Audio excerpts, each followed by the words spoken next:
ప్యాంథియాన్ ఒకటి ఉంది, యుగరైట్ ప్యాంథియాన్ అని ఉంది. యుగరైట్ ఈ సుమేరియన్ కథలన్నీ ఒకటేలాగా ఉంటాయండి.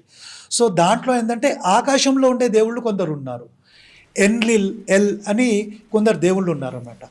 వాళ్ళ నుంచి పుట్టిన వాళ్ళు ఈ ఎల్ అన్నమాట.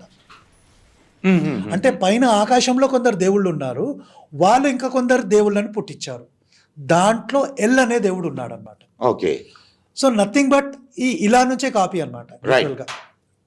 ఈ ఇలాకి ఈ ఎల్కి ఒక భార్య కూడా ఉంది, ఆమె పేరు అషరోత్తు అంటారు. ఇవన్నీ కూడా నేను చెప్పేది నా సొంత కాదండి, ఇవన్నీ ఈ ప్యాంథియానిక్ యుగరైట్ హిస్టరీ ఏదైతే చరిత్ర ఉందో దాంట్లో దొరికాయండి. శిలాశాసనాలు, ఇన్స్క్రిప్షన్స్ దొరికాయి అక్కడ. Okay okay okay. So L వేరు.